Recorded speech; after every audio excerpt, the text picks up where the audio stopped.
So বন্ধুরা চলে আসবো আমরা কম্পিউটার স্ক্রিনে। এবার চলে যাবো আমরা ফটোশপে যাওয়ার পর আমরা এরকমভাবে একটা মুকআপ তৈরি করব, যেখানে আমাদের টেক্সটকে খোদাই করে লেখা থাকবে। তো এটা আমরা কিভাবে তৈরি করব চলুন দেখে নিই।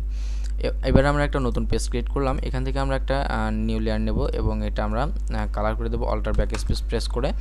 এবার আমরা যে কাজটা করব, আমাদের ব্যাকগ্রাউন্ড নেব, টেক্সটের একটা ব্যাকগ্রাউন্ড নিতে হবে। তো আমরা এটা গুগল থেকে ডাউনলোড করে নিচ্ছি। আপনারা গুগলে গিয়ে সার্চ করবেন মোকআপ ব্যাকগ্রাউন্ড, তো এরকম অনেক ব্যাকগ্রাউন্ড আপনারা পেয়ে যাবেন। তো আমি এই ব্যাকগ্রাউন্ডটা আমাদের নতুন পেজে নিয়ে নিচ্ছি। এবার এটা আমি সাইজটা বড় করে নেব। তো সাইজটা বড় করে মিডল সাইজে নিয়ে আসলাম এবং এবার আমরা এখানে যে কাজটা করব, একটা টেক্সট নেব। সাপোজ এখানে আমি আমার নামটা লিখছি। তো আমার নামটা লেখা হয়ে গেলে এটা আমরা একদম সেম মিডল পজিশনে আনবো। আনার পর এবারে আমরা যে কাজটা করব, আমাদের যে টেক্সট লেয়ারটা আছে আমরা সেই টেক্সট লেয়ারে রাইট ক্লিক করব। মাউসের রাইট ক্লিক করার পর এখান থেকে ব্লাইন্ডিং অপশনে যাব। ব্লাইন্ডিং অপশনে যাওয়ার পর আমাদের এখানে মেন কাজটা শুরু হবে। তো দেখুন আমাদের বাম সাইডে ব্লাইন্ডিং অপশনে আছে আমরা। এবার যে কাজটা করব, এখান থেকে ফিল অপাসিটি যেটা আছে আমরা একদম জিরো করে দেবো। এটা জিরো করার পর আমরা এরপরে চলে যাব ইনার শ্যাডো অপশনে যাওয়ার পরে দেখতে পারবেন আমাদের প্রায় মানে অর্ধেক কাজের মতন প্রায় হয়ে গেছে। এখানে আমাদের কি করতে হবে, এখানে আমাদের ব্ল্যান্ডে যে মোডটা থাকবে সেটা আমরা প্রথমে আমাদের এটা নর্মাল থাকবে, তো আমরা এটা মাল্টিপ্লাই করে দেব। মাল্টিপ্লাই করার পর আমাদের যে কাজটা থাকবে, ডান সাইডে একটু কালারটা দেখতে পারবেন। এই কালারটা আপনাদের অন্য সাদা বা কালো থাকতে পারে। এখানে এটা আমরা ব্যাকগ্রাউন্ডের যে কালারটা থাকবে সেটার সাথে ম্যাচ করে দেব। দেখুন আমাদের ব্যাকগ্রাউন্ডের কালার প্রায় মানে ডিপ সাইজের। তো আমরা এরকম একটা ড্রপার এনে আমরা এটা মার্ক করে নেব এবং মার্ক করার পরে যেই কালারের থাক না কেন আপনারা এটা ডিপ করে দেবেন, যত পারেন ডিপ করে দেবেন। একদম ডিপ করবেন না যেটা ব্ল্যাক হয়ে যায়, মানে সিম্পল ডিপ করবেন। তো করা হয়ে গেল ওকে। এরপরে দেখবেন অপাসিটি একদম 100% ফুল রেখে দেবেন। এরপরে অ্যাঙ্গেলটা এখানে 90 ডিগ্রি থাকবে, আপনারা এটা চেঞ্জ করে নিতে পারেন। তো আমি এখানে 133 ডিগ্রি দিয়ে দিচ্ছি। এখানে আপনাদের সবসময় 90 ডিগ্রি থাকবে, তো আমি এটা 133 ডিগ্রি করে দিচ্ছি। এরপরে যেটা দেখতে পারবেন আপনারা এখানে প্রথমে যে অপশনটা আছে ডিস্টেন্সটা আপনারা 21 রেখে দিতে পারেন। এটা বাড়াইলে কি হবে, এটা বাড়াইলে আপনাদের যেই মানে আমরা সাধারণত যেটা দেখতে পাচ্ছি যে লেখার যে গর্তটা আছে মানে খোদাই করতেছে, খোদাইটা মানে গভীর হবে আরও। দেখুন আমি ডিস্টেন্সটা বাড়িয়ে দিচ্ছি, দেখুন অনেক গভীর হয়ে যাচ্ছে, বেশি গভীরের ফলে আর কিছু দেখা যাচ্ছে না। তো আমি এটা সিম্পলি 21 রেখে দিচ্ছি। পরবর্তীটাও এরকমই। দেখুন আমি যদি এটা বাড়িয়ে দিই, দেখুন এটা কিন্তু মানে বেশি অতিরিক্ত পরিমাণে দিয়ে দিলে আর মানে খোদাই যে করা হয়েছে বোঝা যাবে না, মনে হচ্ছে এটা কোনো কালার করা হয়েছে।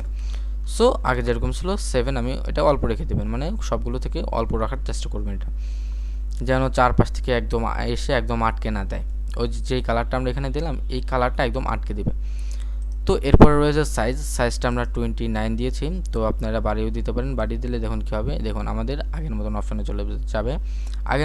চলে যাবে। তাই আমরা এটা করব না, আমরা এখানে 29 রেখে দিচ্ছি। তো তো আপনারা এটা কমাবেন বাড়াবেন আপনাদের টেক্সট বা সাবজেক্টের সাইজের উপরে, মানে কত বড় হবে সেটার উপরে ব্যাস করে আপনারা এগুলো বাড়াবেন কমাবেন।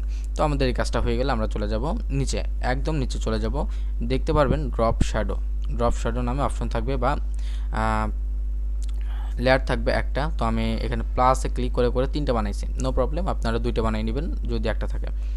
তো আমি ড্রপ শ্যাডোতে ক্লিক করছি। ড্রপ শ্যাডোতে ক্লিক করার পর আপনারা এখানে একটু লক্ষ্য রাখবেন কি চেঞ্জটা আসছে। দেখুন এখানে কিন্তু আগে এরকম ছিল, তো আমি যখন ড্রপ শ্যাডোটা অন করে দিলাম এরকম হয়ে গেছে। তো এখানে আমি কি চেঞ্জ করেছি বা কি সেটিংস করেছি সেটা এখন আপনাদেরকে দেখাবো। দেখুন প্রথমে ব্ল্যান্ড মোড আমাদের নর্মাল থাকবে, নর্মালি আছে এবং নর্মাল থাকবে। এরপরে অপাসিটি কমায় আমরা একদম অল্প করে দেবো, 50%-এর নিচে নিয়ে আসবো। আমি 35 রেখেছি এবং এখান থেকে কালারটা আমরা প্রায় হালকা কালার দিয়েছি, একটা লাইট কালার।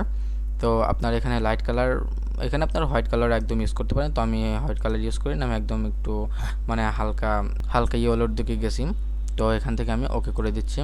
ওকের পরে এখান থেকে দেখতেছেন অ্যাঙ্গেলটা আপনারা রাখবেন যে অ্যাঙ্গেল সাইজটা আমরা ইনার শ্যাডোতে দিয়েছিলাম সেই সেম অ্যাঙ্গেল সাইজটা আমরা ড্রপ শ্যাডোতে ইউজ করব।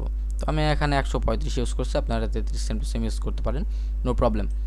তো এবার নিচের দিকে আসলে দেখতে পারবেন ডিস্টেন্সের ক্ষেত্রে এখানে 5 রাখা হয়েছে এবং পরবর্তীতে 9 এবং তার পরবর্তীতে 11।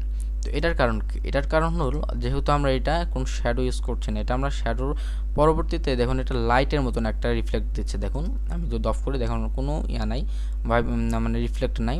যখন আমি এটা অন করে দিচ্ছি মনে হচ্ছে একটা কোনো সাইড থেকে একটা লাইট এসে লেখার উপর পড়ছে।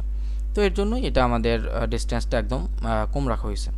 এরপরে আবারও যদি আমরা প্লাস আইকনে ক্লিক করে একটা লেয়ার ক্রিয়েট করি ড্রপ শ্যাডোর, তো আপনারা দেখতে পারবেন আমাদের ছবিটা প্রায় মানে 90% কমপ্লিট হয়ে গেছে। কেননা দেখুন এখানে আমরা কি সেট ইউজ করলাম, আবার ড্রপ শ্যাডোতে ক্লিক করার পর দেখতে পারবেন ব্ল্যান্ড মোডটা মাল্টিপ্লাই করা এবং কালারটা দেওয়া একদম অ্যাশ কালার একটা কালার, এবং এখান থেকে দেখতে পারবেন অ্যাঙ্গেলটা দেওয়া -33। তো এখন আপনাদের মনে প্রশ্ন আসতে পারে কেন অ্যাঙ্গেলটা 33 তাও -33? এর কারণ হলো দেখুন আমরা যদি ইনার শ্যাডো বা ড্রপ শ্যাডোতে দেখি তাহলে সেখানে আমরা দিয়েছি 133, অ্যাঙ্গেল সাইজটা 133 দিচ্ছি, এবং এখানেও যদি 133 দিই তাহলে হবে না। দেখুন আমি যদি এখানে 133 দিই তাহলে লেখাটা কিন্তু আর প্রফেশনাল লাগবে না বা সুন্দর দেখাবে না। তো এটাও আপনারা অবশ্যই দেওয়ার চেষ্টা করবেন ইনার শ্যাডোর বিপরীত। ইনার শ্যাডোর যদি বিপরীত হয় তাহলে -33। তো অপোসিটিটা আপনারা 50%-এর আশেপাশে রাখবেন। এরপর ডিস্টেন্স, আপনারা ডিস্টেন্স এখানে 11, তারপর অপশনটা 3, তারপরে আপনারা সাইজটা 4 করে দিতে পারেন বা 5 করে দিতে পারেন, নো প্রবলেম। তো এখান থেকে আমাদের ফুল কাজ কমপ্লিট। এখান থেকে আমরা ওকে করে দেব। দেখুন আমাদের এবার কিন্তু টেক্সটটা ফুল কমপ্লিট।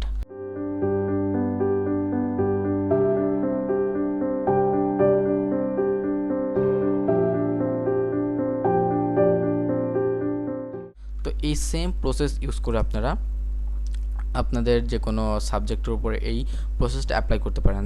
তো গাইস আশা করি আপনারা বুঝতে পারছেন কিভাবে আপনারা কোনো টেক্সটের উপর আপনারা এরকম মকআপ ডিজাইন অ্যাপ্লাই করবেন।